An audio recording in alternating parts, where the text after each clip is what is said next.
Hola, muy buenos días. ¿Cómo están todos? Espero que bien.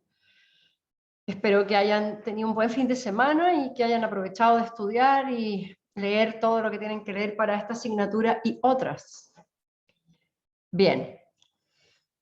Vamos a continuar con nuestro análisis de la Convención de Viena sobre el Derecho de los Tratados y estábamos revisando el tema de la interpretación de los tratados, y lo que yo les estaba señalando es que en estas materias hay una serie de criterios que se pueden usar para interpretar normas jurídicas. Y si bien siempre el objetivo de una interpretación es lograr certeza sobre el sentido de una cláusula, ¿verdad? El verdadero sentido de una cláusula. El tema es que uno puede enfatizar distintos criterios para obtener esa verdad, ¿verdad? ¿Qué es lo que dice una convención? ¿Qué es lo que dice una cláusula? Eventualmente, uno podría preguntarle a los autores de la famosa cláusula o del famoso tratado. Sin embargo, aquí hay una observación que hacer. Cuando estamos frente a contratos que obligan a dos sujetos, que son los contratantes, es como bien obvio preguntarle a los propios contratantes porque esas normas que ellos han creado se aplican a esos mismos contratantes. Son ellos los que sufren, por así decir, las consecuencias de las obligaciones que han establecido en ese contrato o de los derechos que han establecido en ese contrato. Entonces es muy obvio decir, bueno, si tenemos una duda de lo que dice este contrato, preguntémosle a ellos mismos. El problema es que en relación con otros actos jurídicos, como por ejemplo una ley o incluso un tratado, es muy probable que esas normas tienen un efecto que va más allá de lo que se ha establecido para los propios contratantes como sujetos obligados por ese acto jurídico. De hecho, una ley, como ustedes ven, es un acto del Poder Legislativo, y quienes sienten los efectos de una ley somos todos nosotros, ¿verdad? Que no somos los autores directos de la ley. Por eso en la ley se trata de independizar la ley de sus autores materiales. Y por eso entonces uno entiende que el Código Civil señale que no se desatenderá el tenor de la ley a pretexto de consultar su espíritu. Por eso en la interpretación de la ley hay toda una corriente que tiene buenas razones políticas para que no le estemos preguntando a los propios autores de la ley qué es lo que han dicho, a los autores originales. Porque la ley empieza a regir en el mundo y empieza a, de alguna manera, alimentarse de la cultura jurídica en la que vive.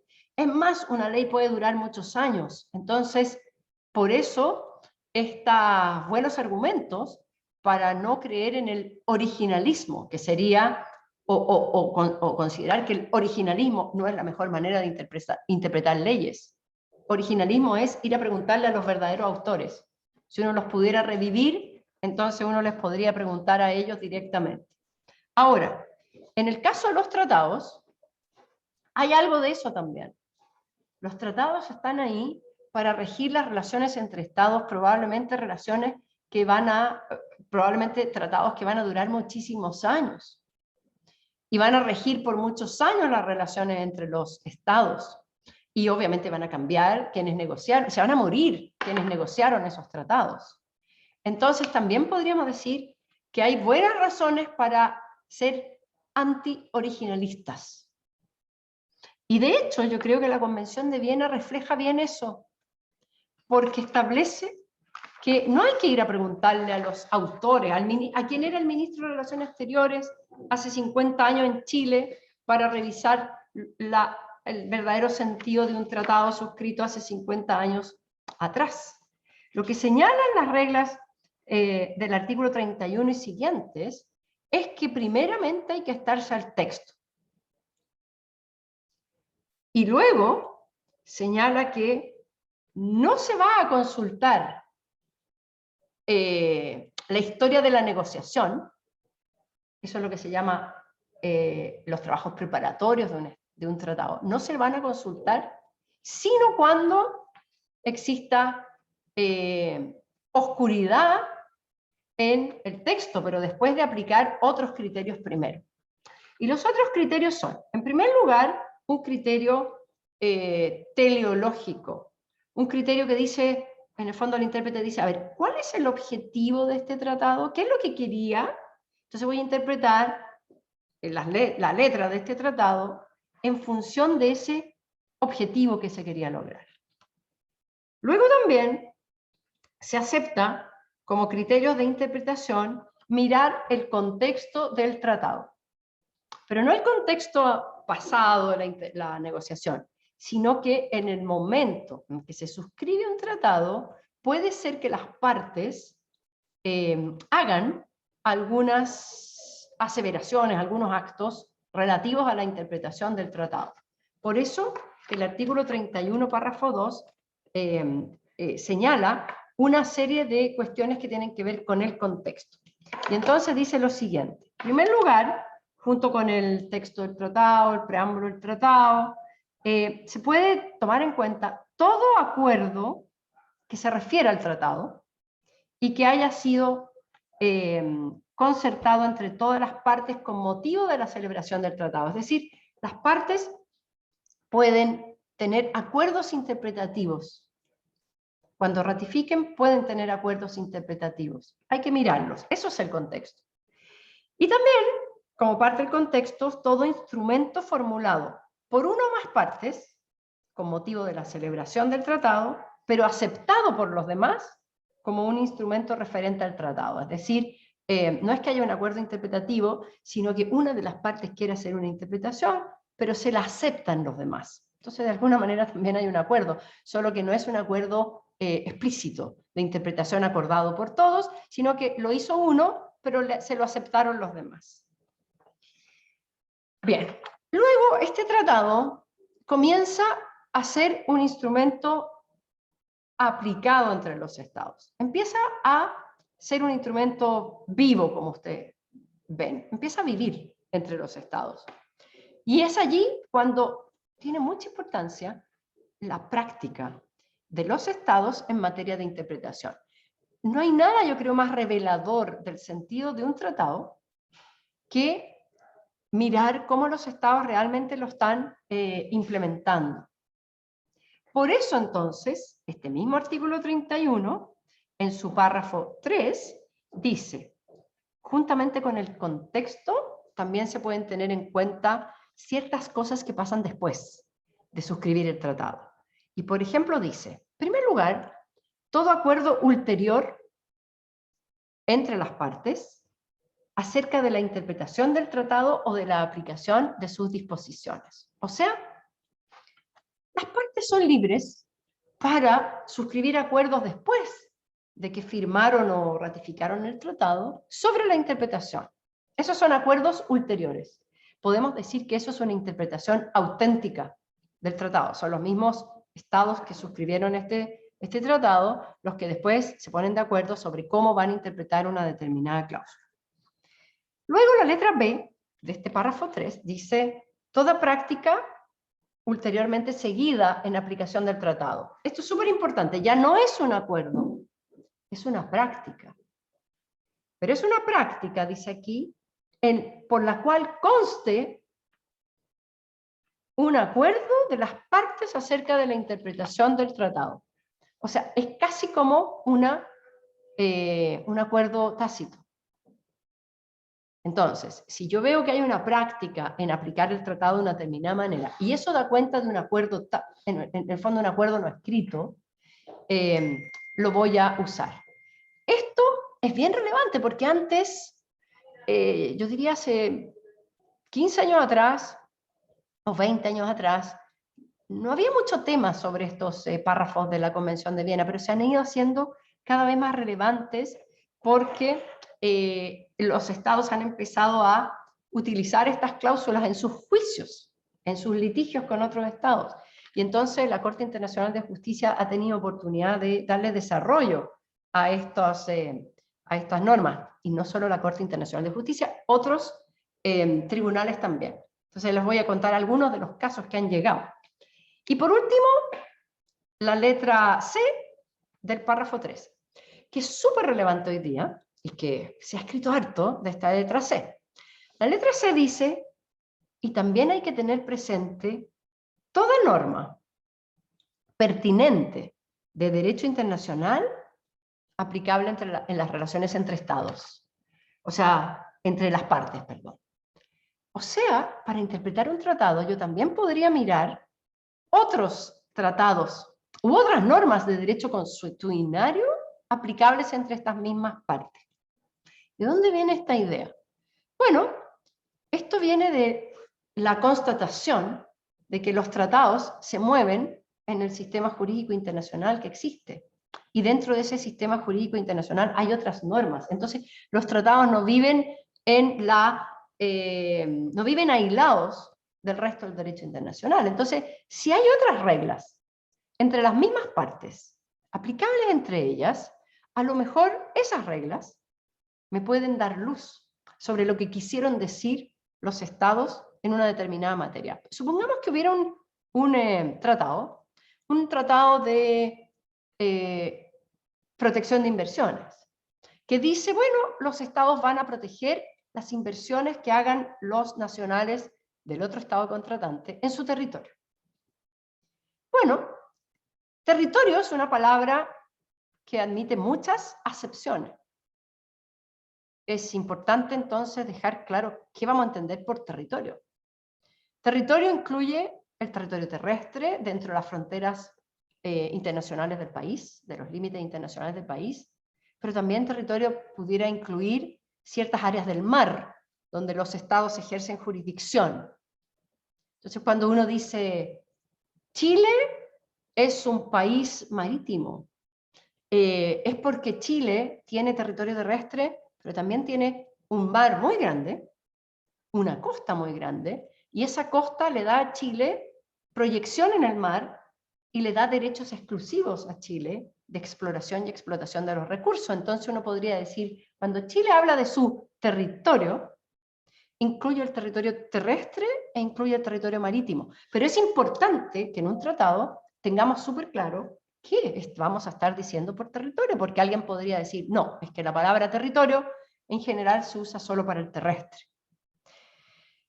Entonces allí uno podría decir, bueno, para realmente interpretar lo que es territorio, es útil que miremos otros tratados y otras normas consuetudinarias que se aplican entre Chile y este Estado con el cual está celebrando un tratado de protección de inversiones. Supongamos que es un tratado de protección de inversiones con Perú. Bueno, resulta que Perú en su constitución, cuando habla de cuál es el territorio peruano, incluye lo que ellos llaman su dominio marítimo hasta una distancia de 200 millas marinas de la costa. Entonces, y Chile también, entonces, Chile también reconoce sus derechos soberanos en el mar, hasta 200 millas marinas en la zona económica exclusiva. Entonces, tiene sentido que si queremos interpretar un tratado de protección de inversión entre Chile y Perú, para interpretar territorio podríamos mirar entonces estas normas del derecho internacional sobre hasta dónde llegan los derechos de soberanía de los estados en el mar. ¿Ven ustedes? Y ahí algunos dicen, bueno, esto finalmente prueba que el derecho internacional no existe en un vacío, que las normas internacionales no existen todas independientes de cada una, porque esto es un sistema jurídico internacional y existe entonces estas relaciones entre sus normas. Bueno, y después de todo esto, después de señalar todas estas reglas de interpretación, el artículo 32 de la Convención de Viena recién dice que podríamos acudir a los trabajos preparatorios, pero siempre que todos estos otros criterios de interpretación no sean suficientes y que todavía haya cláusulas que todavía son oscuras. ¿Ok? Entonces, algunos dicen, entonces el criterio subjetivo, el ir a preguntarle a los negociadores, a lo mejor los negociadores se murieron, pero la voz de los negociadores puede haber quedado en algún texto, en algún acta que da cuenta de los trabajos preparatorios de la negociación. Y aquí le dan un rol secundario. Ahora, esto es el papel. Esto es cómo se concibió en la Convención de Viena. Pero resulta que en la práctica de los tribunales internacionales, debo decirles que los trabajos preparatorios siempre están presentes. Primero, algunos dicen, bueno, es que es muy fácil, incluso usando en primer lugar todos los otros criterios, es muy fácil siempre que una de las partes diga, es que todavía sigue oscuro. ¿Ya? Claro, si una parte insiste en su interpretación, al final el tribunal dice, bueno, la verdad es que la parte me sigue haciendo complicada la interpretación, así que es fácil persistir en que el sentido es oscuro. Por eso tal vez lo que dice la Convención de Viena en materia de interpretación, igual es fácil saltarse esta intención que tuvo la Convención de Viena de dejar la intención de las partes para fuera o definitivamente con un rol más disminuido. Así es que siempre se mira a los trabajos preparatorios. Entonces siempre va a estar bien presente la intención de las partes. Además que yo creo que es muy fuerte la idea de que finalmente los tratados son una especie de contrato entre los estados que los han suscrito. Entonces, para los tribunales es muy lógico ir a mirar lo que los propios estados, los negociadores, tenían en la cabeza. Otra cosa interesante que ha ocurrido en el último tiempo en materia de interpretación es lo que se llama la interpretación evolutiva. Hay varios casos de interpretación evolutiva últimamente. ¿Qué es esto de la interpretación evolutiva? La Convención de Viena señala que tenemos que mirar el texto. Entonces, el punto de partida para la interpretación es el texto. Pero resulta que tengo tratados súper viejos y las cosas evolucionan.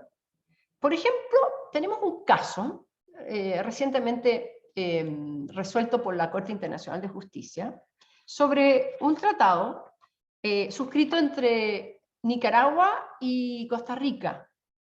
Un tratado sobre navegación y comercio, donde se señalaba que si bien el río San Juan, un río limítrofe entre ambos estados, el río San Juan, por un tratado de límites suscrito entre estos dos estados, le pertenece enteramente a Nicaragua, ¿ya? Esto es una cosa rara. A veces cuando los ríos son límites se divide por la mitad, pero en este caso todo el río le pertenece a Nicaragua. Así lo estableció el tratado. Pero se le dan ciertos derechos a Costa Rica en ese río. El río se llama Río San Juan. Entonces el caso se llama el caso sobre la navegación en el río San Juan. ¿Por qué? Porque los habitantes de este sector ribereño en Costa Rica utilizan el río también para moverse de un lugar a otro, y por eso el tratado dice, ok, le vamos a dar derechos a los ciudadanos, a los nacionales de Costa Rica, para que naveguen por el río San Juan. Y para que naveguen, y dice, con efectos de comercio. Eso dice el tratado. El tratado es antiguo. Entonces, ¿qué ocurre? Ha evolucionado la industria del turismo en Costa Rica y en el mundo. De hecho, el turismo a lo mejor es una de las cosas buenas de la vida que podemos hacer ahora, pero que en verdad ha evolucionado en el siglo XX. Antes, turismo era más difícil. Bueno, resulta que se está usando el río San Juan para efectos de turismo. La pregunta es si eso está concedido como derecho para los costarricenses en el tratado. Entonces, tiene que interpretar la Corte si es un sentido restringido más amplio. Y obviamente el que Nicaragua dice, no, es solamente llevar mercaderías. El con efectos de comercio es poder usar el río para llevar por bote mercaderías entre pueblito y pueblito en la costa de Costa Rica, y entonces pueden pasar por el río, pero el río es mío. Pero yo solamente voy a permitir, con efectos de comercio lo voy a interpretar como mercadería. Y Costa Rica dice, no, pero es que es más allá que mercadería, es cualquier acto comercial, para lo cual también está el turismo o el transporte de pasajeros. La Corte entonces recurre a este concepto de interpretación evolutiva y dice, a ver, yo tengo que interpretar este tratado no en el sentido de las palabras del siglo pasado. Yo tengo que interpretar este tratado para ver cómo han evolucionado esos términos. Y por eso interpreta con efectos de comercio en forma amplia y evolutiva. ¿Ya? Entonces eso es solamente un ejemplo, pero se han dado muchos otros casos. Ahora, para ponerles un ejemplo de lo que había dicho antes, de esto de los acuerdos ulteriores o de otros tratados suscritos entre estados. Sobre acuerdos ulteriores, fíjense ustedes que ha resultado un poco difícil aplicar esto en la práctica, porque lo que dice la Convención de Viena es que hay que seguir toda práctica ulteriormente seguida que da cuenta de un acuerdo. Y allí hay veces que las prácticas no dan cuenta de un acuerdo, entonces se hace un poco difícil. Y sobre todo otra norma pertinente, miren, hay un caso interesante de, podríamos decir, relaciones entre tratados en unas determinadas materias con tratados en otras materias. En materia de libre comercio, últimamente ha surgido un tema bien interesante sobre libre comercio y medio ambiente. Los tratados de libre comercio buscan liberalizar el comercio, básicamente evitar que los estados apliquen políticas proteccionistas. Eso es la liberalización del comercio. Entonces se permite todavía cobrar aranceles. Aranceles es un impuesto que se cobra a la importación de bienes. El arancel todavía se permite porque el arancel es muy transparente. Todos sabemos cuál es el arancel que paga un bien que venga importado de Estados Unidos o de Europa o qué sé yo. Todos sabemos. El problema es que la gran obstáculo para el libre comercio muchas veces no viene por el hecho de que te cobren un arancel o un impuesto, sino que por el hecho de que los estados protejan a su industria nacional a través de otras medidas, que son en el fondo, o pueden ser, medidas proteccionistas encubiertas. El arancel es muy transparente, en cambio una medida proteccionista no la vamos a conocer y no vamos a ver bien cómo opera, y entonces son difíciles de identificar y hay que eliminarlas. Si uno cree en el libre comercio o uno propugna el libre comercio, no le gustan estas barreras, estos obstáculos para arancelarios. O sea, que no son arancelarios, son para arancelarios. Por ejemplo, uno podría tener una medida proteccionista, supongamos, para... imaginémonos una medida proteccionista para la cerveza. Supongamos que yo quiero proteger a la industria de cerveza nacional. Entonces lo que quiero es que sea más caro traer cervezas extranjeras. Podría usar los impuestos, o sea, el arancel, y decir, bueno, van a pagar mucho impuesto. Pero el problema es que si yo cobro mucho impuesto, el otro estado me va a empezar a cobrar impuestos a mis productos. Entonces, por eso no puedo llegar y subirlos tanto. También es probable que yo tenga algunos acuerdos por los cuales me he comprometido a bajar los impuestos. Una medida para arancelaria podría ser la siguiente, decir, ok, la cerveza importada tiene que venir en envases de lata. No, perdón, tiene que venir en envases de vidrio. Y tiene que venir previamente enlatada, o sea, embotellada. Eso es lo que exige Chile. En cambio, la cerveza chilena se puede vender en caja, se puede vender en lata, se puede vender en bolsa. Ok, en lo que ustedes quieran. Ustedes van a decir, ya, ¿y qué tiene que ver esto con el proteccionismo? Bueno, la botella es pesada. La botella hace que el transporte de la cerveza se encarezca enormemente. Entonces, eso es una manera de desincentivar que llegue cerveza extranjera. O que si llega, llega muy cara. Que tengo que pagar ese flete en botella. Es pesado. Una botella plástica pesa mucho menos. Una caja de cartón pesa mucho menos. Y un envase de aluminio, una lata, pesa mucho menos que una botella. Entonces es una medida para arancelaria. ¿Ven ustedes? Ok. Dicho eso, también hay un tema ambiental. Entonces, Chile podría decir, es que yo estoy exigiendo botellas, porque las botellas es el material más reciclable. Las botellas se disuelve el vidrio y hago nuevas botellas de vidrio. Entonces, no es que yo quiera ser para arancelario, lo que yo quiero es cumplir mis obligaciones ambientales. Bien, ahí tenemos entonces un típico problema de protección ambiental en el ámbito del libre comercio. Ahora les voy a mostrar cómo puede funcionar el argumento aquí de que para interpretar un tratado yo puedo acudir a otras normas. Voy a ponerles un caso concreto, un caso de verdad sobre esta tensión que hay entre medio ambiente y comercio.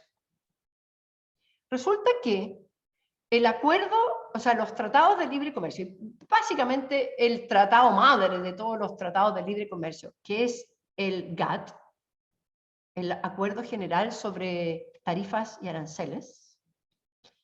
Ese acuerdo del año 1947, hoy día renovado en el 95 cuando se crea la OMC, ese acuerdo señala que se prohíben las medidas para arancelarias. Pero también tiene excepciones. Y dice, salvo que esta medida de restricción al comercio, tenga por objeto proteger la vida y la salud de por ejemplo, de los animales. ¿Ok? Entonces, tenemos un caso. Estados Unidos prohíbe, por una medida interna, la importación de langostinos, de shrimps, camarones, provenientes de la India, de Malasia y de Pakistán. ¿Por qué? Y la razón que da es porque la India, Malasia y Pakistán se capturan los langostinos, los camarones, con unas trampas que son muy malas y perjudiciales, no solo para los pobres langostinos que entran en estas trampas y mueren, y son capturados, sino que también son muy perjudiciales para las tortugas gigantes marinas, que también entran en las trampas y quedan capturadas allí, no pueden salir a la superficie y mueren en esas trampas. Y esas tortugas son una especie en peligro de extinción. Entonces, Estados Unidos dice, por eso yo prohibí la importación de camarones de estos países, porque no usan medios ambientalmente sustentables, porque están acabando con la vida de las tortugas marinas. Y me apoyo en la excepción del artículo 20 del GATT, que me dice que yo puedo imponer restricciones siempre que sean necesarias para la preservación de la vida animal, como es este el caso. Entonces, el panel arbitral del GATT tiene que interpretar ese artículo 20. ¿Qué significa? Que sea necesaria para la preservación de la vida animal. Y para interpretarlo, dice, bueno, voy a mirar tratados ambientales. Y resulta que hay un tratado ambiental que se llama la Convención de Naciones Unidas sobre la Biodiversidad. Y entonces Estados Unidos invoca eso y dice, yo invoco la Convención de la Biodiversidad, porque ahí lo que dice es que efectivamente los estados deben tomar medidas para evitar este tipo de prácticas que terminan con la vida de las tortugas por no usar trampas donde ellas no queden capturadas. Y el tribunal dice, perfecto, voy a usar la Convención de la Biodiversidad para interpretar medidas que son necesarias, y lo voy a interpretar de acuerdo al artículo 31, párrafo 3, letra C. Toda norma pertinente de derecho internacional aplicable en las relaciones entre las partes. Y listo, y lo aplica. Ahora, igual perdió Estados Unidos, ¿ya? Pero lo que importa no es eso, no es que haya perdido. Lo importante es que la Corte aceptó aplicar este tratado de biodiversidad. Pero después los autores empezaron a interpretar esto. Y fíjense ustedes que dijeron que el panel se había equivocado, que había aplicado mal esta letra C, por una simple razón, de que fíjense ustedes que Pakistán, India y Malasia eran parte de la Convención de Naciones Unidas sobre la biodiversidad ecológica, de la biodiversidad. Pero Estados Unidos, que es el estado que invocó este tratado, fíjense ustedes que Estados Unidos no era parte. Por lo tanto, no se cumplía la última parte. No era una norma de derecho internacional aplicable en las relaciones entre las partes litigantes, porque Estados Unidos, una de las partes litigantes, no había ratificado la Convención contra la Biodiversidad. Entonces, esto yo se los cuento para que ustedes vean cómo funciona esto en la práctica. Bien, preguntas. Si no hay preguntas, seguimos estudiando la Convención de Viena, ahora en relación con las causales de nulidad de los tratados. Voy a ver si hay alguna manito levantada. No hay ninguna manito. Ok. Vamos al tema de la nulidad de los tratados. A la Convención de Viena le importa mucho proteger la voluntad de los estados. Que los estados hayan manifestado su voluntad libre. Ustedes ven que la voluntad de los estados es lo más importante, una de las cosas más importantes para la Convención de Viena, ¿verdad? Entonces, si ustedes miran en las causales de nulidad, todas ellas protegen, en el fondo, que la voluntad del Estado haya sido libre. Ustedes tenían que leer estas causales de nulidad. Entonces, como yo asumo que ustedes durante el fin de semana las leyeron, yo simplemente ahora les digo si tienen alguna pregunta sobre las causales de nulidad. Si quieren hacerme alguna pregunta, algún comentario, si quieren hablarme de algún caso.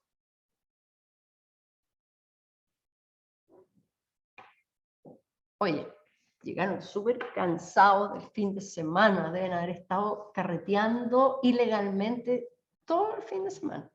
Están muy poco participativos. Profesora, yo estoy estudiando para mi primer parcial de procesal. ¿Cuándo parte de eso? ¿Esta semana? El procesal 1 es el 6 de mayo. Pero falta mucho, Josefa. Yo Pero nunca es que, estudié, pero nunca estudié con profesora, 2 semanas ¿cómo de lo vamos a dejar de anticipación. lado? ¿Qué, Matea? empiezan igual de algunos electivos esta semana. Bueno, pero los electivos son más electivos. Bueno, ¿no tienen preguntas? Ok. Nadie me quiere preguntar nada, nadie me quiere preguntar por el artículo 53, nada. Yo tengo una pregunta. Ay, qué bueno, qué bueno, qué bueno. Ya, Sunjin es el único que salva el curso hoy día. No es que estaba buscando la pregunta, pero era sobre eso de los tratados para proteger los derechos animales cuando no compran esas tortugas, no compran langostinos. Hay ¿qué pasa si un país no tiene los recursos para tener los métodos para obtener los recursos sin dañar animales? Y al no tener los métodos, y no puede venderlos, va a seguir teniendo cada vez menos dinero, y de menos dinero va a tener cada vez menos oportunidad de conseguir sus recursos, y va a ser un ciclo vicioso. ¿No debería haber como una forma para algunos tratados para hacer que esos países, darle a esos países los recursos para que obtengan o respeten los derechos humanos, los derechos animales, y así se cumpla y progresivamente se vaya mejorando? Claro. Es difícil tu pregunta porque en el fondo uno podría decir que, que el GATT no dice nada de eso. Simplemente dice, un Estado puede poner obstáculos al comercio o restricciones al comercio porque es necesario para la protección de la vida animal. Y eso parece bastante absoluto, sin permitir que se dañe la vida animal.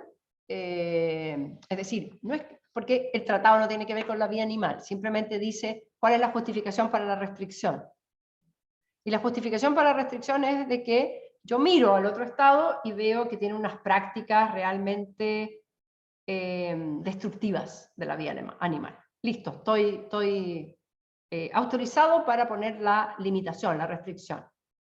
Entonces uno dice, no, pero es que esto es muy injusto porque los pobres indios, los pobres malayos, los pobres pakistaníes, no tienen plata para proteger la vida animal. Ya, pero como el tratado no tiene que ver con eso, simplemente tiene que ver con que Estados Unidos estaría autorizado para restringir, ahí termina la cuestión. Ahora, se podría provocar un problema político, pero yo creo que ahí, más bien, India, Malasia y Pakistán tendrían que señalar esto como un problema político y decir, es que ¿sabe lo que pasa? Que entonces no podemos ingresar a los mercados de países desarrollados. Vamos a tener que modificar el tratado, o vamos a tener que buscar una fórmula que nos subsidien. Pero ya escapa a lo que la Corte te puede decir, a lo que es la interpretación del derecho. ¿Ok? Entiendo. Bien. Camila. Hola, profe, sí. Hola. Aprovechando que mencionó el artículo 53, le quería preguntar por cómo saber lo del jus cogens, cómo identificarlo. Exacto, muy buena pregunta, qué bueno. Yo estaba esperando que alguien me preguntara esto, porque de todos los artículos de esta parte sobre nulidad de los tratados, yo diría que es muy interesante el 53, o que ustedes deberían sentirse muy motivados a preguntarme sobre el artículo 53.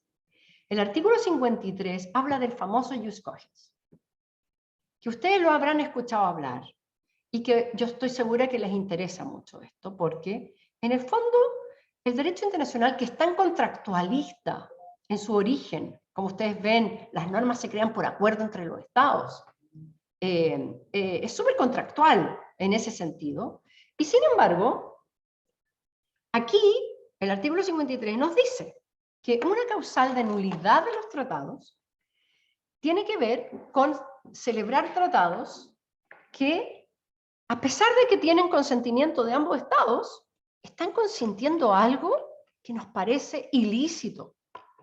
O sea, en el fondo el 53 habla como de un objeto ilícito. Es como en el derecho doméstico. Ok, yo puedo pactar lo que yo quiera, pero no puedo pactar que una persona sea mi esclavo.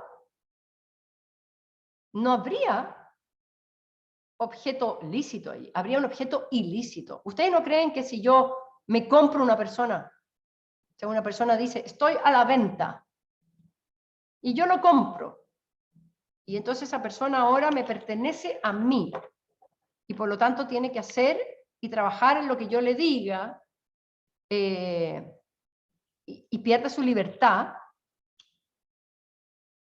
y pasa a ser un esclavo? ¿Ustedes creen que ese contrato es válido en Chile? No. Nosotros diríamos, no, hay cosas que no se pueden contratar, hay cosas que van más allá de la voluntad de la autonomía de la voluntad. O sea, nadie puede venderse como esclavo. Y nadie puede comprar a otro como esclavo. Entonces ese contrato tendría objeto ilícito. Ese mismo objeto ilícito también existe en derecho internacional y está señalado de la siguiente manera. Y voy a leer el artículo 53. Es nulo todo tratado que en el momento de su celebración esté en oposición con una norma imperativa de derecho internacional general. Para los efectos de la presente convención, una norma imperativa de derecho internacional general es una norma aceptada y reconocida por la comunidad internacional de estados en su conjunto, como una norma que no admite acuerdo en contrario y que solo puede ser modificada por una norma ulterior de derecho internacional general que tenga el mismo carácter. Entonces, este jus cogens también se llaman normas imperativas de derecho internacional. No admiten acuerdo en contrario. Entonces, por eso que son un límite para los tratados.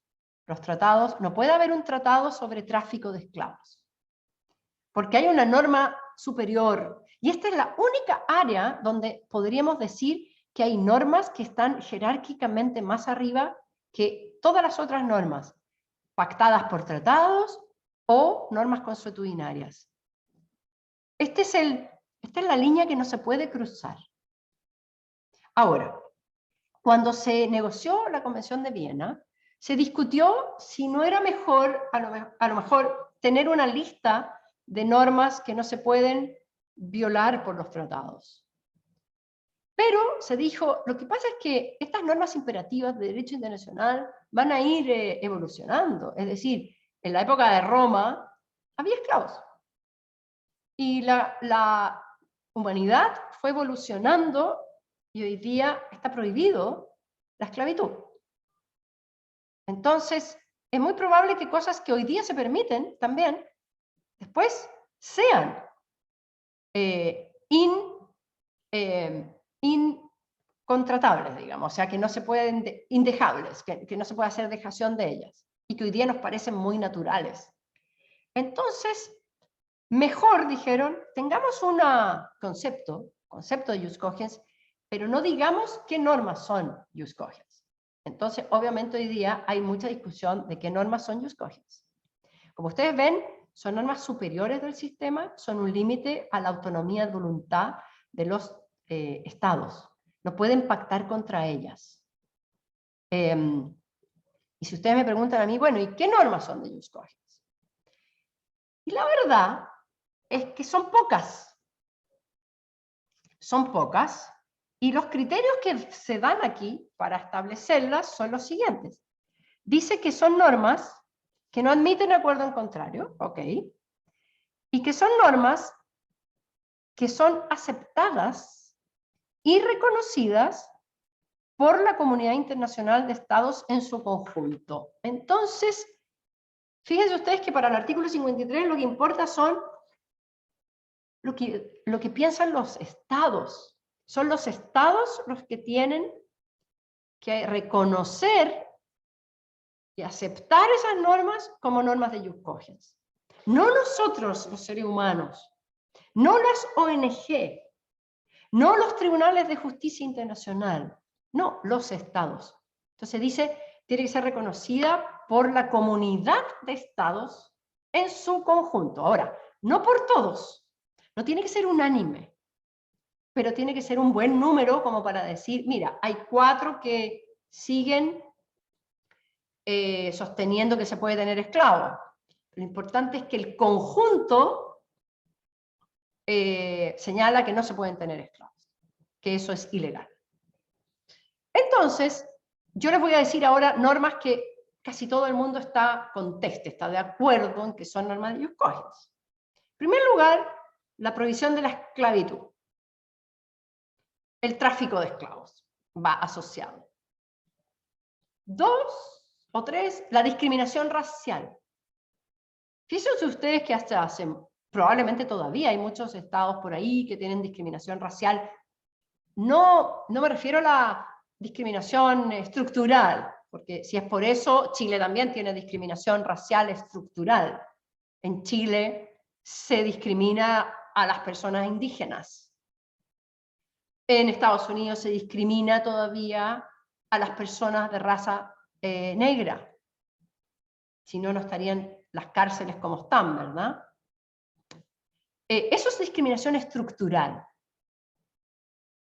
Pero lo que no se permite es la discriminación jurídica. O sea, un país que en el derecho haga discriminaciones. Chile no las tiene. Pero todavía hay países que sí tienen discriminaciones raciales. Así es que la discriminación, la prohibición de la discriminación racial está prohibida por una norma de jus cogens. Luego, el genocidio.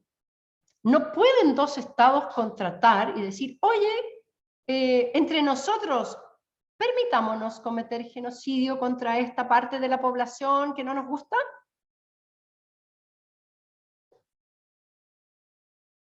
Sería nulo ese tratado, aun cuando se aplica solo entre ellos. También se señala que la prohibición de la tortura es también una prohibición establecida por una norma de jus cogens. No pueden dos estados pactar que entre ellos se van a poder torturar a su población. Ok. Sin embargo, es bien poquito lo que yo les he dicho, y a lo mejor ustedes opinan que muchas más cosas deberían ser jus cogens. Por ejemplo, a las mujeres del curso les pregunto si no opinan que tal vez la discriminación por razones sexistas no debería también estar prohibido. La discriminación contra la mujer. En muchas partes del mundo, como ya sabemos, se discrimina a la mujer. No solo estructuralmente. Hay mucha discriminación estructural en el mundo contra las mujeres, pero también jurídicamente, en la ley. Los países árabes discriminan a la mujer, ¿verdad? Con todas sus políticas. En la ley está esa discriminación. Yo podría decir que eso atenta contra el jus cogens y que si se celebran acuerdos entre estados relativos a la discriminación de la mujer, entonces deberían ser nulos. Ahora, la noción de jus cogens hoy escapa más allá de los tratados. Como ustedes ven en el artículo 53, es una causal de nulidad de tratados. Pero hoy día, el jus cogens, como tiene tanto que ver con derechos humanos, también se transforma en el discurso como un límite a lo que los estados pueden hacer. Porque, domésticamente, la noción de derechos humanos, los tratados de derechos humanos son tratados entre estados, pero la noción de derechos humanos ha sido recogida por el constitucionalismo moderno. Hoy día, una democracia representativa que cumpla con los requisitos del Estado de Derecho exige límites para las decisiones de la mayoría. Entonces se dice, los derechos humanos son un límite también para las decisiones de la mayoría. No puede haber ejercicio de la soberanía que viole los derechos humanos. Entonces ahí viene muy fuerte el jus cogens. Entonces uno dice, no solo es una causal de nulidad de tratados, también es una causal para señalar que hay leyes domésticas que por muy leyes que sean, violan el derecho internacional. No podría haber una ley de genocidio, una ley de tortura, una ley, etc. Bien. Entonces, el discurso de los derechos humanos tiende a pensar que todos los derechos humanos son jus cogens. Yo les dije 5 normas de jus cogens, pero resulta que hoy día se tiende a pensar que son muchas más y que están todos los derechos humanos ahí. Sin embargo, no sé si todas cumplirían el criterio de ser aceptadas y aprobadas y reconocidas por la comunidad internacional de Estado en su conjunto. Por eso hay mucha discusión aquí, ¿qué es jus cogens? ¿Okay? Pero para que sepan que esto existe. Y de las que dije, se me olvida también una, que es la agresión, el uso de la fuerza como una guerra de agresión, por ejemplo, de un Estado contra otro, también se dice que está prohibido por una regla de jus cogens. ¿Ya? Bien. Camila, ¿contesté tu pregunta? Sí, profe, muy bien. Menos mal que se me que me acordé de preguntarlo, era muy tremendo tema. Así que gracias. Sí, es un muy tremendo tema, muy importante. Ustedes lo van a volver a ver en derecho constitucional, les va a aparecer, en derecho penal les va a aparecer, en derechos humanos. Bueno, y en este curso también, como ustedes ven. Ahora, 53 dice que un tratado es nulo si va contra una regla de ius cogens.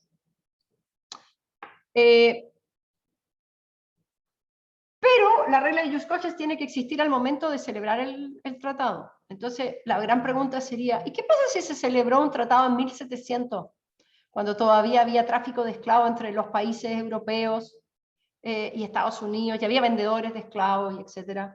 ¿No podrían... ¿qué pasaría si esos tratados siguieran vigentes? No puedo decir que son nulos, porque al momento de su celebración estaban de acuerdo con las reglas internacionales existentes.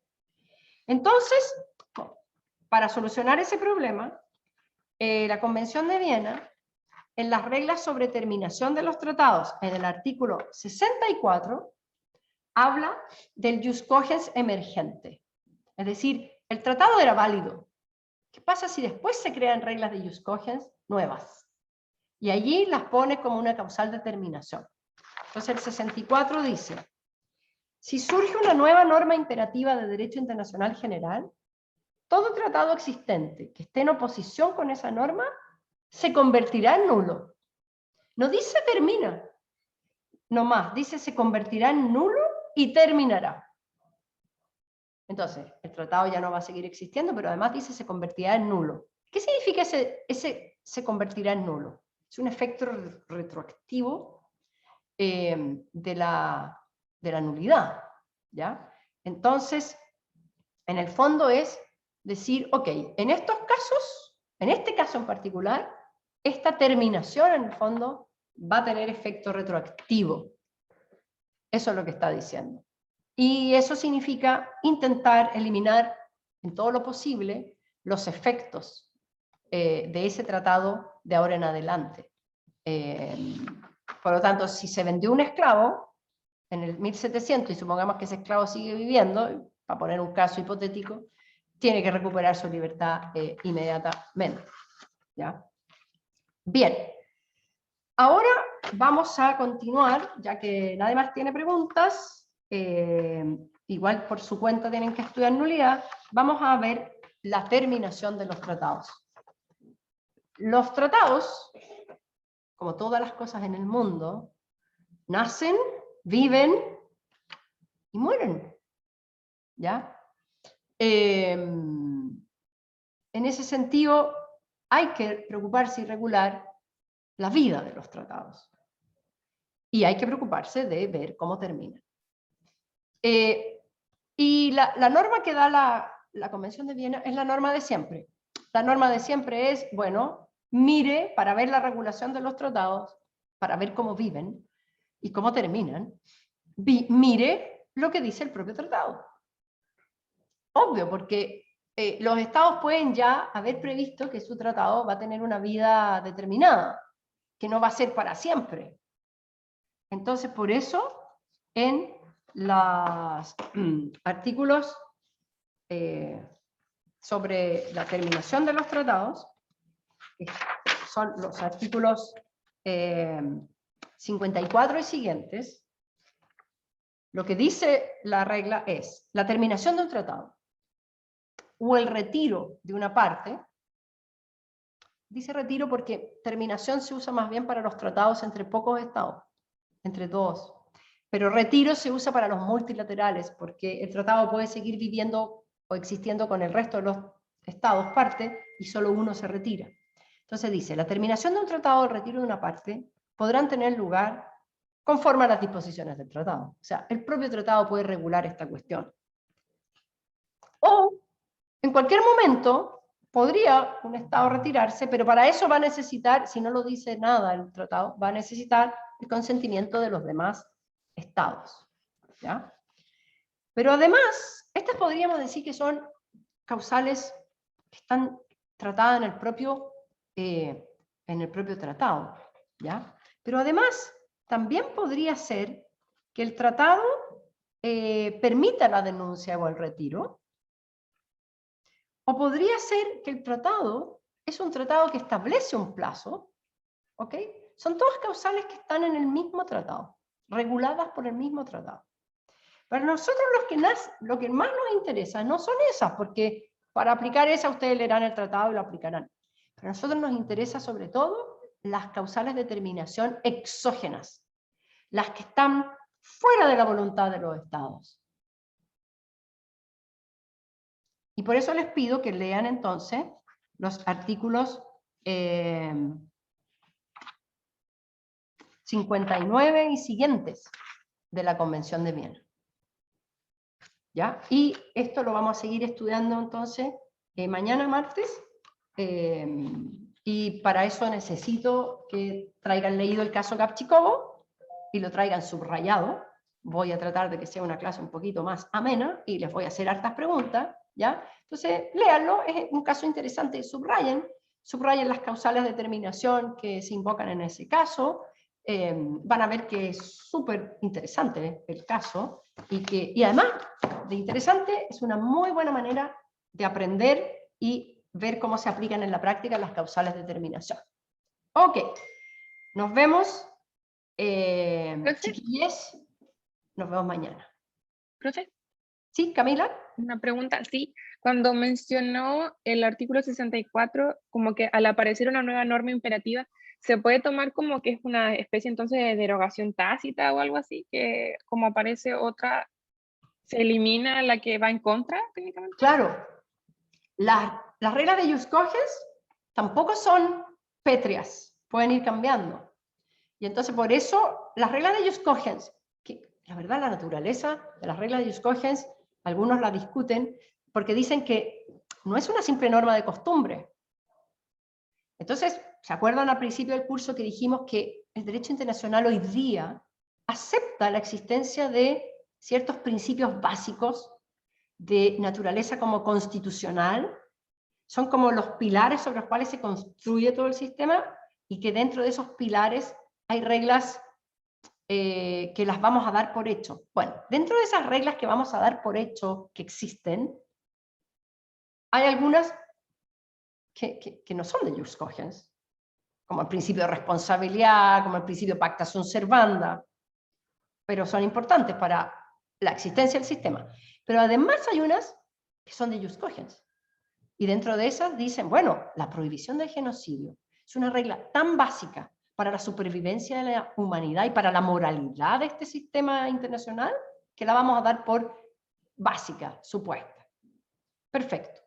Pero no es una regla de costumbre. No necesito andar probando que no se comete genocidio. Lo importante es que es aceptada y reconocida como una regla de jus cogens, aunque a lo mejor se han cometido muchos y millones de personas han perdido la vida en el curso de la historia del mundo por genocidio. ¿Ven que ahora se reconoció el genocidio armenio cometido por Turquía, ahora por Estados Unidos?